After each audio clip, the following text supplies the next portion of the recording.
ممبر نور پر جلوگر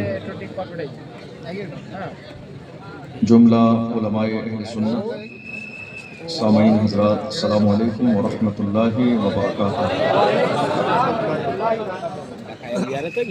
الحمد للہ رب العالمین، والصلاة والسلام علی سید الانبیاء والمرسلین وعلى آلہ واصحابہ اجمعین، اما بعد فاعوذ باللہ من الشیطان الرجیم، بسم اللہ الرحمن الرحیم۔ قال اللہ تبارک وتعالی فی القرآن العظیم، ان اللہ لا یغیر ما بقوم حتی یغیروا ما بانفسهم۔ صدق اللہ العظیم وصدق رسولہ النبی الامین الکریم، ونحن على ذلك لمن الشاہدین والشاکرین والذاکرین، والحمد للہ رب العالمین۔ آئیے ہم اور آپ نہایت عقیدت اور احترام کے ساتھ حضور سرور کائنات فخر موجودات اللہ کے محبوب حضرت محمد مصطفیٰ صلی اللہ علیہ وسلم کی بارگاہ مقدسہ میں درود کا نذرانہ پیش کریں اور پڑھیں بآواز بلند، اللہم صلی علی سیدنا و مولانا محمد معدن الجود والکرم وآلہ وبارک وسلم، صلاۃ و سلاما علیک یا رسول اللہ، صلاۃ و سلاما علیک یا حبیب اللہ صلی اللہ تعالی علیہ وسلم۔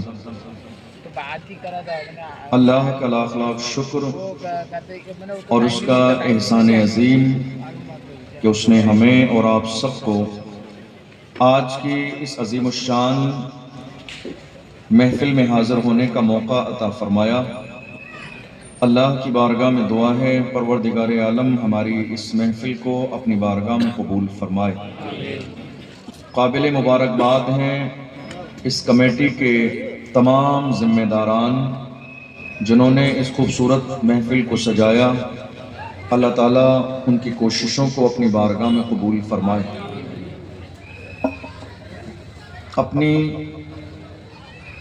نوعیت کے حساب سے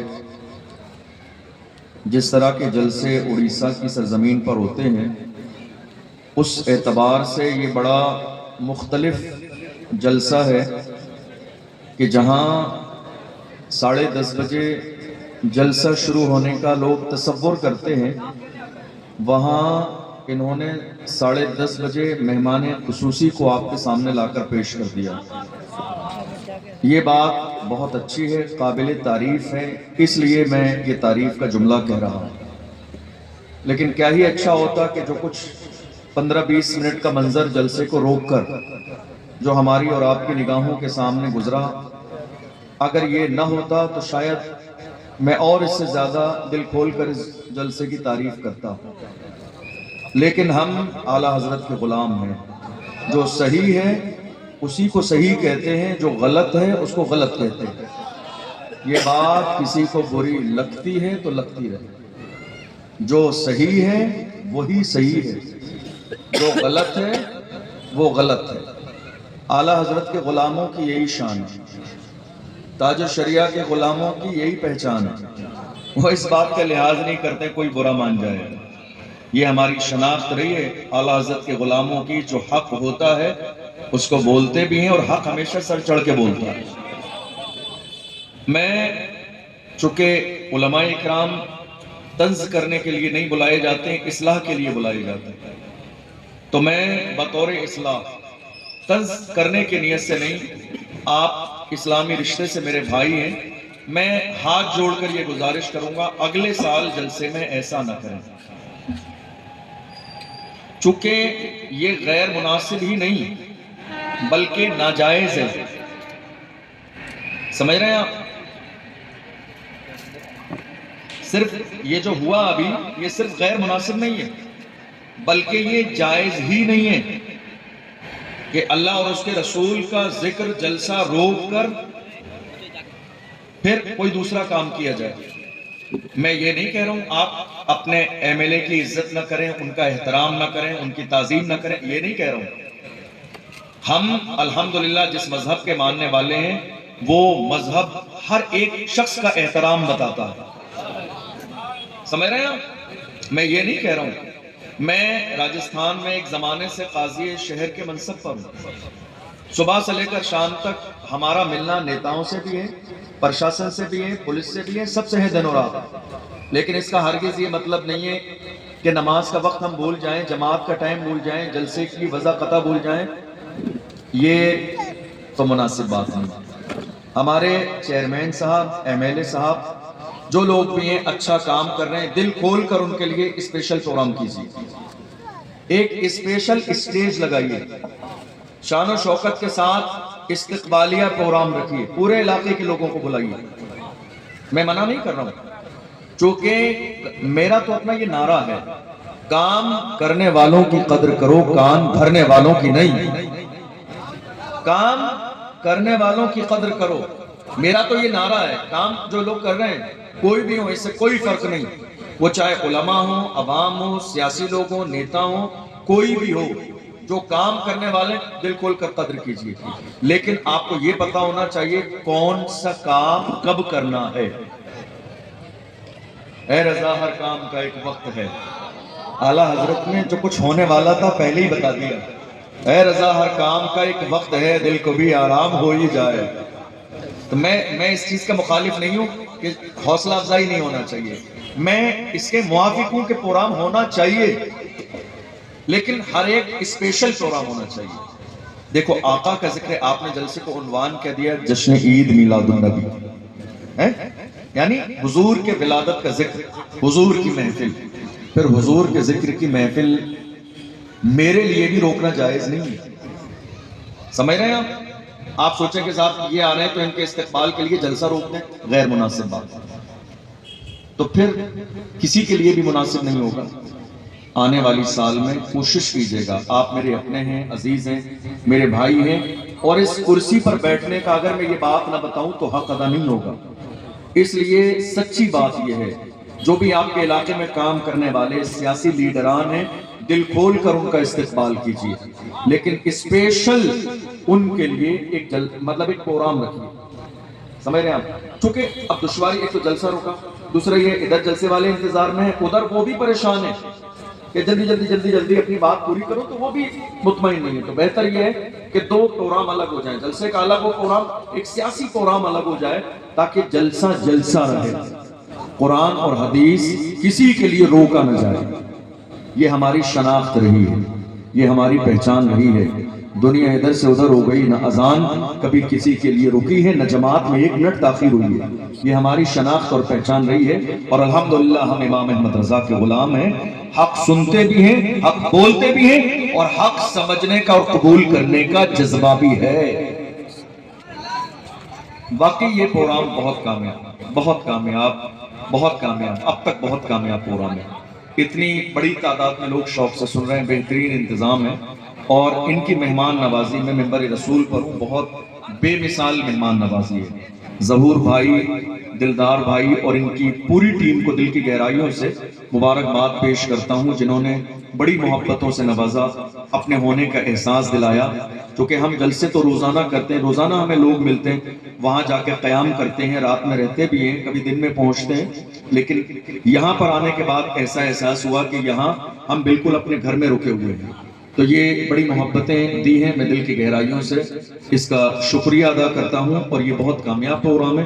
اللہ کی بارگاہ میں دعا کرتا ہوں پروردگار عالم ہم سب جب تک زندہ رہیں مسلک اعلیٰ حضرت پر قائم و دائم فرمائے۔ آپ جاگ رہے ہیں، بات شروع کی جائے، تھوڑی سی آواز اور بڑھا دیجئے گا بھائی مائی۔ الحمدللہ، قرآن عظیم میں پروردگار عالم نے ایک آیت کو نازل فرمایا،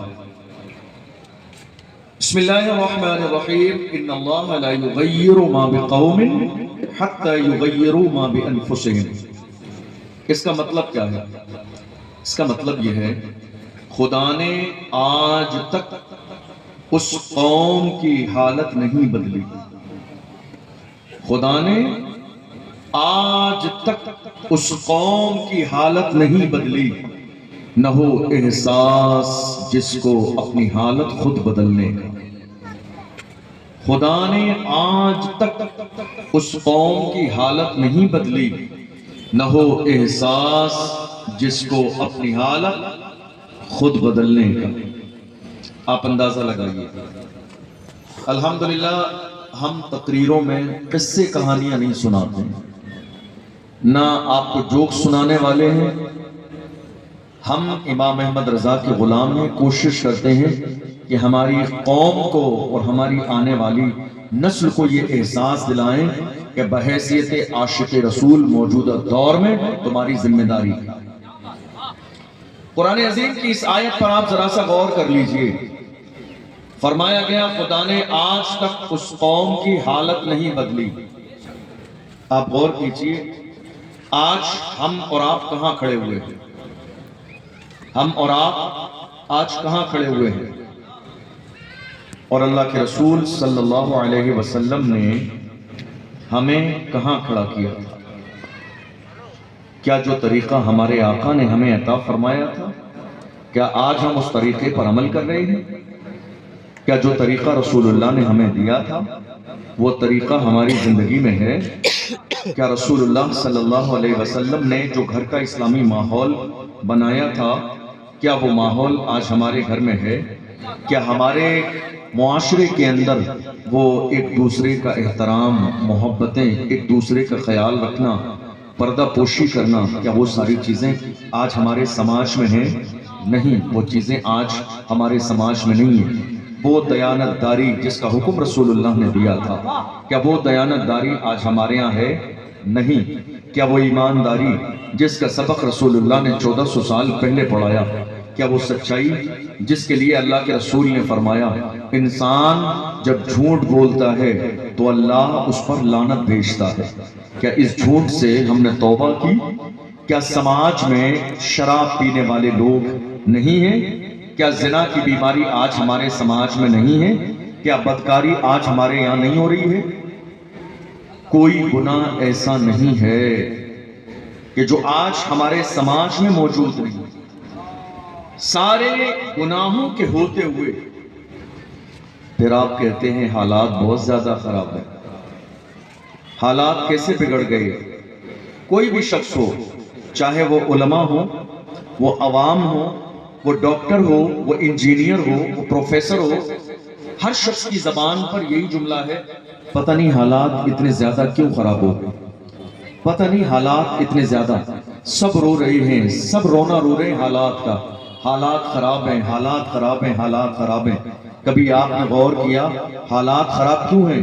میں اپنی پوری تقریر کا نچوڑ دو جملوں میں آپ کو بتاؤں۔ میں ہمیشہ اپنی تقریر کا نچوڑ شروع میں کہتا ہوں، دراصل بات یہ ہے، ہم جب بہتر تھے تو حالات بہتر تھے، ہم جب بگڑ گئے تو حالات بگڑ گئے، ہم جب سنبھل جائیں گے تو انشاءاللہ حالات بھی سنبھل جائیں گے۔ ہم جب بہتر تھے تو حالات بہتر تھے، ہم بگڑ گئے تو حالات بگڑ گئے، ہم جب سنبھل جائیں گے تو انشاءاللہ ہمارے حالات بھی سنبھل جائیں گے۔ بہت پہلے کسی سمجھدار نے کہا تھا، طریق مصطفیٰ کو چھوڑنا ہے وجہ بربادی، اسی سے قوم دنیا میں ہوئی بے اقتدار اپنی، نہ سمجھو گے تو مٹ جاؤ گے ہندی مسلمانوں، تمہاری داستان تک بھی نہ ہوگی داستانوں میں۔ آج حالات ہماری نگاہوں کے سامنے ہیں، کہاں ہیں ہماری مائیں؟ آپ کی نگاہوں کے سامنے ہیں۔ کہاں ہیں آج موجودہ دور میں ہماری گھر کی بیٹی؟ آپ کی نگاہوں کے سامنے ہیں۔ کہاں ہیں ہمارے جوان؟ آپ کی نگاہوں کے سامنے ہیں۔ کہاں ہیں آپ کے بچے؟ آپ کی نگاہوں کے سامنے ہیں۔ کہاں ہیں بوڑھے؟ آپ کی نگاہوں کے سامنے ہیں۔ کہاں ہیں پیران اعظام؟ آپ کی نگاہوں کے سامنے ہیں۔ کہاں ہیں مسجدوں کے ذمہ داران؟ آپ کی نگاہوں کے سامنے ہیں۔ کہاں ہیں کمیٹیاں؟ آپ کی نگاہوں کے سامنے ہیں۔ کہاں ہے سماج اور کہاں ہے معاشرہ؟ آپ یہ کہہ رہے ہیں زمانہ بہت خراب ہے، گناہ کر رہے ہیں، زمانے کے اوپر الزام دے رہے ہیں، شراب پی رہے ہیں، الزام زمانے کو دے رہے ہیں، غیبت کر رہے ہیں، الزام زمانے کو دے رہے ہیں، آپ کی بیٹی بے پردہ ہے،